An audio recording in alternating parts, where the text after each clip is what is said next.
Deori people's justice ফৰামৰ কেন্দ্ৰীয় কাৰ্যনিৰ্বাহক সভা ৰাজ্য চৰকাৰ তথা দেউৰী স্বায়ত্তশাসিত পৰিষদলৈ কেইবাটাও দাবী উত্থাপন। দেউৰী জাতি জনগোষ্ঠীটোৰ সকলো স্তৰৰ সমস্যা সমাধান হোৱাৰ বাবে দেউৰী স্বায়ত্তশাসিত পৰিষদলৈ 100 কোটি টকা অনুমোদনৰ দাবী। দেউৰী জাতি জনগোষ্ঠীৰ শিক্ষিত যুৱক যুৱতীসকলৰ বাবে পৰ্যটন বিভাগত চলাব পৰাকৈ গাড়ী দিয়া ব্যৱস্থা কৰাৰ দাবী। কৃষকসকলৰ বাবে 100% ৰাজসাহায্য দি কৃষিৰ বাবে সা সঁজুলিৰ যোগান ধৰাৰো দাবী। লগতে শিক্ষিত যুৱক যুৱতীৰ বাবে ট্ৰেভেল এজেঞ্চি খুলি নিযুক্তিৰ পথ মুকলি কৰি দিয়াৰ দাবী পিপলছ জাষ্টিছ ফৰামৰ। নমস্কাৰ। হয়, আজি আমাৰ কেন্দ্ৰীয়ভাৱে কাৰ্যনিৰ্বাহক সভা আছিলে। এই সভাতে আমি আজি কামৰূপ ডিষ্ট্ৰিক্টৰ সমিতি নতুনকৈ গঠন কৰা হয় আৰু ইয়াৰ লগতে আমি কাৰ্যনিৰ্বাহক সভাৰ লগত সংগতি ৰাখি আমি আমাৰ দেউৰী পিপল জাষ্টিছ ফৰামৰ পৰা দেউৰী অট'নমাছ কাউন্সিলৰ কাৰণে আমি এটা মেমৰিণ্ডাম বনাইছোঁ। সেই মেমৰিণ্ডামখনত আমি অসম চৰকাৰক আৰু কেন্দ্ৰীয় চৰকাৰক 100 কোটি টকা ডিমাণ্ড কৰিছোঁ, দাবী জনাইছোঁ। আৰু ইয়াৰ লগতে আমাৰ ইয়াত কেব চালক হওক, বহুত নিবনুৱা ল'ৰা ছোৱালী মানে গাঁৱৰ পৰা আহি ইয়াতে কেব চালক কৰি আছে বা অন্যান্য বিভাগত টুৰিজিম বিভাগত গাড়ী চলাই আছে। সেইসকল নিবনুৱা যুৱক যুৱতীৰ কাৰণে DIC যাতে পদক্ষেপ লয়, DIC যাতে তেওঁলোকৰ 10টা গোটৰ ভিতৰত আত্মসহায়ক গোট মানে গোট হিচাপে খুলি দিয়ে এটা গাড়ী মানে ব্যৱস্থা কৰি দিয়ে। সেইকাৰণে আমি আমাৰ প্ৰস্তাৱ লৈছোঁ। আৰু 3 নম্বৰ প্ৰস্তাৱটো হৈছে আমাৰ কৃষকসকলৰ কাৰণে আধুনিকভাৱে সঁজুলি যোগান কৰি দি তেওঁলোকক যাতে মানে বৈজ্ঞানিক পদ্ধতিৰে খেতি কৰিবলৈ ব্যৱস্থা কৰি দিবৰ কাৰণে আমি দাবী জনাইছোঁ। আৰু 4 নম্বৰ প্ৰস্তাৱটো হৈছে আমাৰ গুৱাহাটীত বসবাস কৰা মানে আমাৰ যিমানখিনি যুৱক যুৱতী আছে বা অন্যান্য মানে বেমাৰে আজাৰে দেখাবৰ কাৰণে ইয়াত বহুত মানে গাঁৱৰ পৰা আহে বহুত মানে আমাৰ ল'ৰা ছোৱালী বা মানুহ।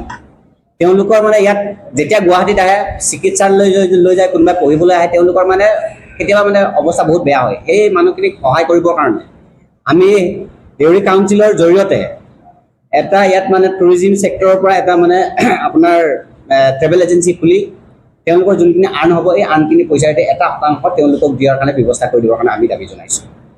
আৰু ইয়াৰ লগতে আমি আমাৰ দেউৰী পিপল জাষ্টিছ ফৰামে সাংগঠনিক দিশত কেনেকৈ শক্তিশালী কৰিব লাগিব, কেনেকৈ মানে আপোনাৰ তৃণমূল পৰ্যায়ৰ পৰা আমাৰ চেণ্ট্ৰেল পৰ্যায়লৈকে ৰাজ্যিক পৰ্যায়লৈকে কেনেকৈ আমি শক্তিশালী কৰিম, সেই বিষয়ে আমি বৃহস্পতিভাৱে আলোচনা হয়। আমাৰ আলোচনাত আজি আমাৰ লগত উপস্থিত থাকে আমাৰ কৃষক শ্ৰমিক সংগ্ৰাম সমিতিৰ সভাপতি ডাঙৰীয়া। তেখেতেও আমাৰ দিশটো কেনেকৈ সাংগঠনিক দিশত কেনেকৈ শক্তিশালী কৰিব লাগে এই বিষয়ে আমাক বহুত পৰামৰ্শ দিছে। আমি ধন্যবাদ জনাইছোঁ তেখেতকো। আৰু আমাৰ আজিৰ সভাত উপস্থিত হোৱা সকলো আমাৰ সদস্য, সতীৰ্থ, শুভাকাংক্ষী সকলোকে আমি ধন্যবাদ জনাইছোঁ আমাক ইমান সহায় সহযোগিতা কৰাৰ কাৰণে। আৰু লগতে আপোনালোককো আমি আমাৰ এই কাৰ্যকৰী সভাত প্ৰচাৰৰ কাৰণে ইমান কষ্ট কৰি আমাৰ প্ৰচাৰ কৰি দিয়াৰ কাৰণে আপোনালোককো ধন্যবাদ জনাইছোঁ। অনাগত দিনত আমি দেউৰী জাষ্টিছ ফৰামে এটাই সিদ্ধান্ত লৈছোঁ যে অট'নমাছ কাউন্সিলত যদি দুৰ্নীতি হয়, দুৰ্নীতিৰ বাবে আমি মাত মাতি যাম। আৰু আমাৰ জন্ম লগ্নৰ পৰা দুৰ্নীতিৰ বিৰুদ্ধে মাত মাতি আহিছোঁ, মাত মাতি যাম। আৰু আমি যোনখিনি মানে আজি অট'নমাছ কাউন্সিলক আমাৰ চেণ্ট্ৰেল চৰকাৰৰ পৰা লখিমপুৰ ডিষ্ট্ৰিক্টৰ কাৰণে আমাৰ চেণ্ট্ৰেল চৰকাৰে চামথিং 6 কোটি টকা এটা অনুমোদন কৰিছে বুলি আমি গম পাইছোঁ। সেইকাৰণে আমি ধন্যবাদ জনাইছোঁ, আদৰণি জনাইছোঁ। অনাগত দিনত আমাৰ 22টা সমষ্টিত সকলো সমষ্টিতে চেণ্ট্ৰেল চৰকাৰে হওক, আপোনাৰ ৰাজ্য চৰকাৰে হওক, প্ৰতিটো সমষ্টিতে আমাৰ 10 কোটিকৈ মানে দিব লাগে চেণ্ট্ৰেল চৰকাৰৰ পৰা আমি সেইটো দাবী জনাইছোঁ। আৰু ৰাজ্য চৰকাৰৰ পৰা যাতে বছৰত 100 কোটি টকা দিয়ে আমাৰ কাউন্সিললৈ, তাৰ কাৰণে আমি দাবী জনাইছোঁ। মই এটা কথাই ক'ব বিচাৰোঁ, আমাৰ সকলো অসমীয়া আমাৰ জনগোষ্ঠীয় লোকে হওক বা অসমবাসী ৰাইজৰ প্ৰত্যেকজন ব্যক্তিৰ লগতে জাতীয় চেতনাবোধটো জীয়াই ৰাখিব লাগিব। আমি প্ৰথমে নিজৰ জাতিক চিনি পাব লাগিব। যেতিয়া আমি নিজৰ জাতিক চিনি পাম তেতিয়া আমি জীয়াই থাকিব পাৰিম। এইটো মোৰ কথা। আৰু এটা কথা মই ক'ব বিচাৰোঁ, কোনোবা জাতিৰ নাম লৈ যদি কোনোবাই আত্মসাৎ কৰে, তেওঁক কিন্তু কেতিয়াও সময়ে ক্ষমা নকৰে। সময় আহিব, সময়ে কিন্তু কাকো ক্ষমা নকৰিব। যেতিয়া জাতিৰ নাম লৈ যদি কোনোবা ব্যক্তি বা কোনোবা মানুহে যদি জাতিৰ নামত নিজৰ স্বাৰ্থৰ কাৰণে যদি কাম কৰে, কিন্তু সময়ে কেতিয়াও তেওঁক ক্ষমা নকৰে। মই এইটোকে অনুৰোধ কৰিছোঁ। আৰু লগতে অসমবাসী ৰাইজক, দেউৰীবাসী ৰাইজক মই অনুৰোধ কৰিছোঁ, আপোনালোক সজাগ সচেতন হওক। এতিয়া সময় আহি গ'ল, আমি সজাগ সচেতন হ'ব লাগিব। আমি নিবিচাৰোঁ ওচৰ চুবুৰীয়া যেনেকৈ দেশত যেনেকৈ নেপালত যেনেকুৱা পৰিস্থিতি হৈছে, সেই পৰিস্থিতি আমি কেতিয়াও নিবিচাৰোঁ। তাৰ প্ৰতি অসম চৰকাৰে লক্ষ্য ৰখাটো উচিত বুলি মই ভাবোঁ। আৰু আমাৰ অসমৰ মানুহবোৰ ইমানো অধৈৰ্য নহয়, শান্তপ্ৰিয় মানুহ, শান্তি বিচাৰে। কেতিয়াও এনেকুৱা দুৰ্যোগ বা এনেকুৱা দুৰ্নীতি বা তেনেকুৱা ধৰণৰ হাই কাজিয়া কেতিয়াও নিবিচাৰে। আমি শান্তিকে থাকিব বিচাৰোঁ।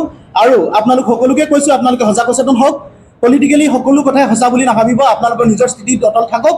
জাতীয় চেতনা সদায় থাকিব লাগিব, তাকে অনুৰোধ কৰিলোঁ। ধন্যবাদ। जय कुंडी नमस्कार। जो विधायक जिबाखानी जाय सदस्य सबरे दुई बाखाना आई तब से बहुत बहुत धन्यवाद दुई और जो दिन गुजा चिबा कमिटी गठन मैं चिमियो जो निजे ना भाबी जे जिमा से सस्य जिबाखानी मजिमा सागु दे जब मजिमा सागु से दाबा सागु हिगा आकेन और जो अकल जे काने छात्र खाने खामे जो निजे जिमा से जिबासी से देउरी जासे पीपल फॉर्म बाय हके जो खाना जुजिकने के और जो সকলো দিকে যে জিম আছে নিবনুৱা সমস্যা ন যাৰ দেউৰী পঞ্চায়ত চাইছ যিবাখানি যে মানে তাৰ যে ট্ৰাইবেল সংঘ চাইছ বা নে কেন্দ্ৰীয় চাইছ যে আসাম অৱস্থা চাইছ গভৰ্ণমেণ্ট চাইছ যিবাখানি হাই সুবিধা দিম আছে जो खुंदिके राखिब नाङा जो সকলো মানে ৰাতিকৈ যাচা জিম আছে সকলো মিলা প্ৰীতি আছে जो একেটাৰে जो দেউৰী জাস্টিস পিপল বনা চৰণে ৰাখিম আৰু যাৰ তুমি যে সদায় খুন্দিকে তুমি ৰাখিম আৰু দিনে দিনে আছে মহত্বপূৰ্ণ দিন হেপী জন্মাষ্টমী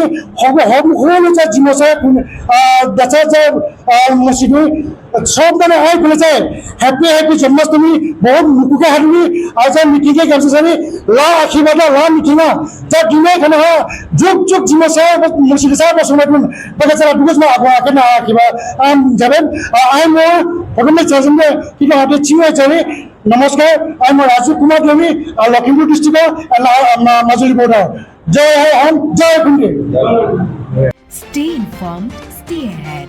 News NE 365.